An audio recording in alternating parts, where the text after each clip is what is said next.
warahmatullahi wabarakatuh. Saya Dwi Chandrarini, NIM 2017-730-143. Selamat pagi Ibu, perkenalkan saya dengan Dr. Gina Dwi.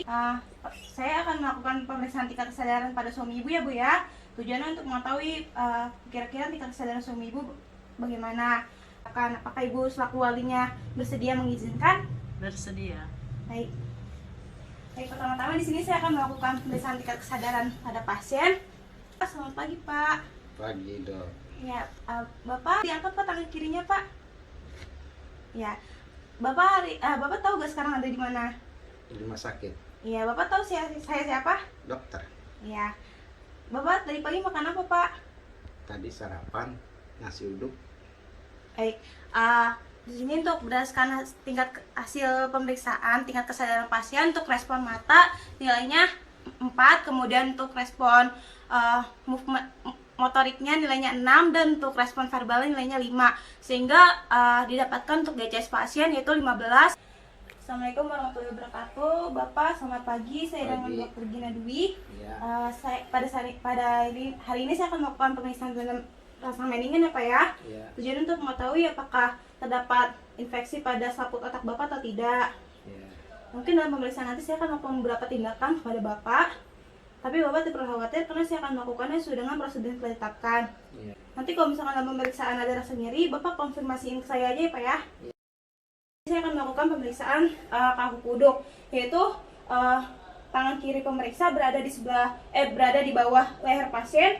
Kemudian kepala pasien akan kita rotasikan ke arah kanan dan juga kiri.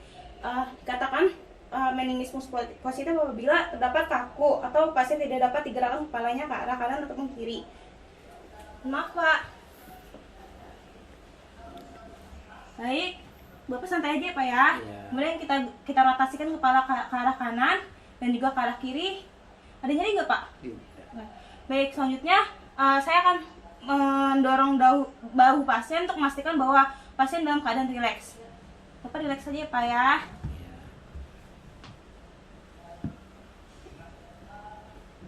Oke, di sini pasien sudah dalam keadaan rileks. Kemudian selanjutnya saya akan melakukan pemeriksaan kaku kuduk. Sama posisi tangan berada di belakang leher pasien. Maaf Pak. Rileks saja Pak kepalanya Pak. Baik. Kemudian selanjutnya tanda kaku kuduk dikatakan positif apabila dagu pasien tidak dapat menyentuh dada pasien. Kita coba untuk ditekukan kepalanya, apakah dapat menyentuh atau tidak. Ya, di sini dagu pasien sudah menyentuh dada pasien. Bapak ada nyeri nggak tadi Pak? Nggak ada. Baik, di sini tidak terlihat adanya tahanan sehingga kaku kuduk dinyatakan negatif. Kemudian selanjutnya saya akan melakukan pemeriksaan Kernig sign. Untuk pemeriksaan Kernig sign yaitu dengan cara menundukkan salah satu kaki dengan 90 derajat. Mohon maaf ya Pak ya.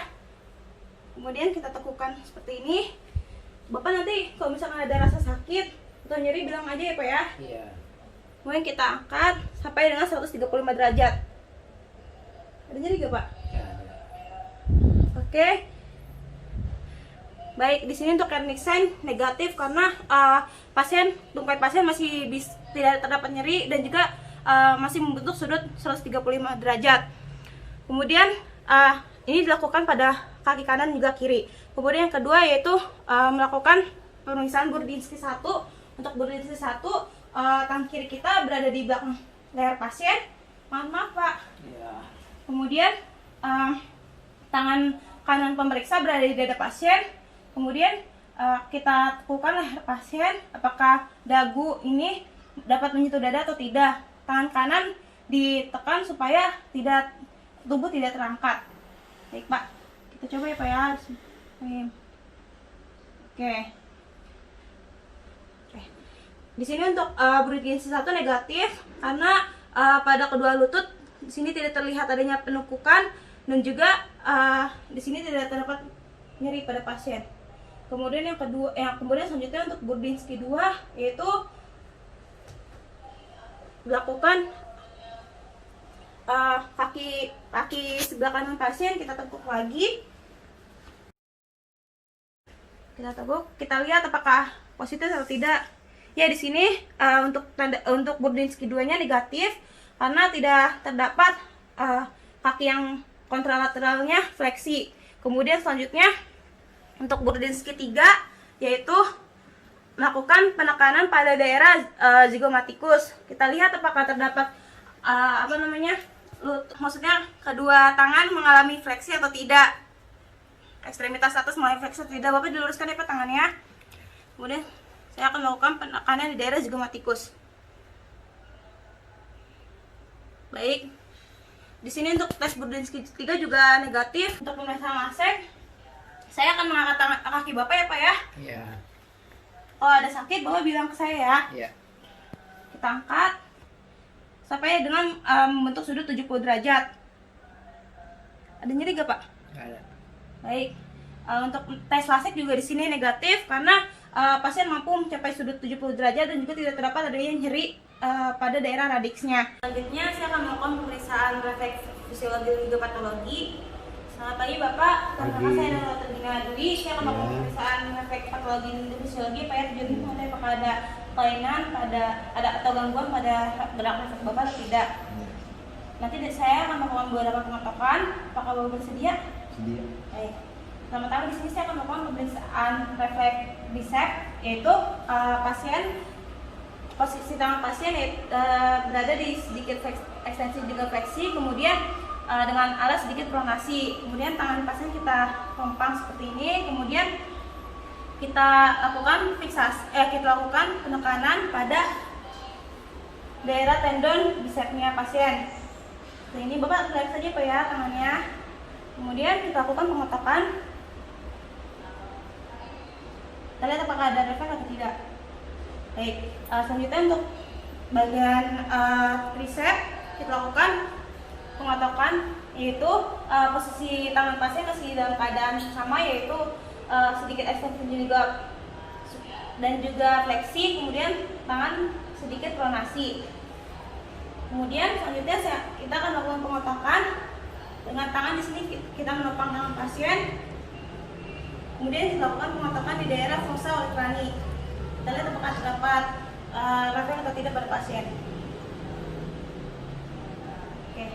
Kemudian selanjutnya saya akan melakukan pemeriksaan pada bicep pada brachioradialis pada pasien. Dengan posisi kanan seperti tadi, sedikit ekstensi juga dan juga fleksi dengan posisi tangan sedikit pronasi. Kemudian selanjutnya tangan pasien kita topang dan pasien diminta untuk direlaksasikan bagian ujung tangan. Bapak relaksasi aja ya Pak ya. Ini masih ditahan saja Pak. Oke, kemudian selanjutnya kita lakukan pengetokan di daerah tendon brachioradialis.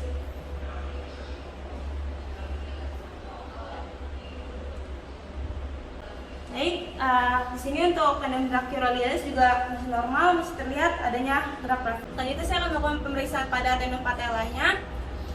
Di sini posisi pasien dalam keadaan duduk dengan kaki menjuntai, palpasi daerah tendon patellanya. Kemudian sudah menemukan, kemudian selanjutnya saya tangan kiri pemeriksa berada di atas paha pasien, kemudian dilakukan pengetokan. Oke. Begitu juga tangan kaki sebelah sininya kita lakukan pengetokan.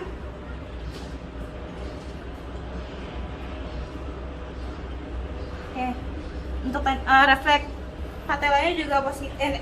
Di sini normal. Kita melakukan refleks pada Achilles, tendon Achilles. Yaitu pertama-tama saya akan melakukan pergerakan pada tendon Achillesnya, yaitu dengan cara mendasarkan pada jari-jari pasien. Kemudian selanjutnya kita lakukan pengetokan secara cepat dan tiba-tiba pada tendon Achillesnya. Kita lihat apakah ada refleks atau tidak. Baik. Oke. Pada kaki sebelahnya juga.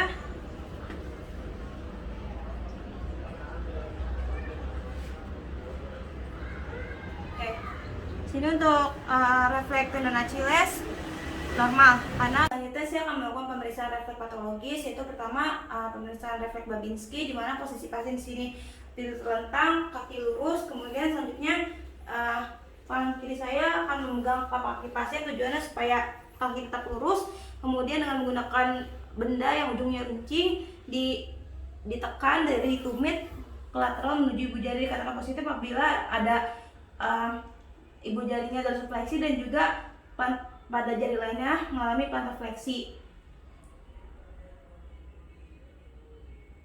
Baik, di sini untuk refleks Babinski negatif untuk pemeriksaan Oppenheim dengan menggunakan ibu jari tunjuk dan juga jari tengah melakukan penekanan pada tibia pasien dari proksimal ke distal. Posisi pasien masih sama dalam tidur terlentang juga kaki lurus. Kita lihat apakah dikatakan positif apabila adanya dorsifleksi pada ibu jari. Kan? Baik, di sini untuk pemeriksaan Oppenheim juga negatif. Saya akan melakukan pemeriksaan refleks Hoffman dan Tromner. Persiapan dulu, Pak. Kemudian tangan pasien kita pegang, kemudian kita angkat dengan jari tengahnya. Kemudian pasien diminta relax, Pak. Bapak relax saja, Pak ya. Kemudian kita goreskan dengan menggunakan ibu jari. Dikatakan positif apabila pada jari 1, 2, 4, dan 6 mengalami fleksi atau menggenggam. Baik, di sini untuk tes Hoffman negatif. Kemudian selanjutnya saya akan melakukan pemeriksaan tes Tromner. Untuk pemeriksaan Tromner pada tangan kiri pemeriksa akan melakukan tindakan thumbs or flicks the finger pad. Baik, di sini terlihat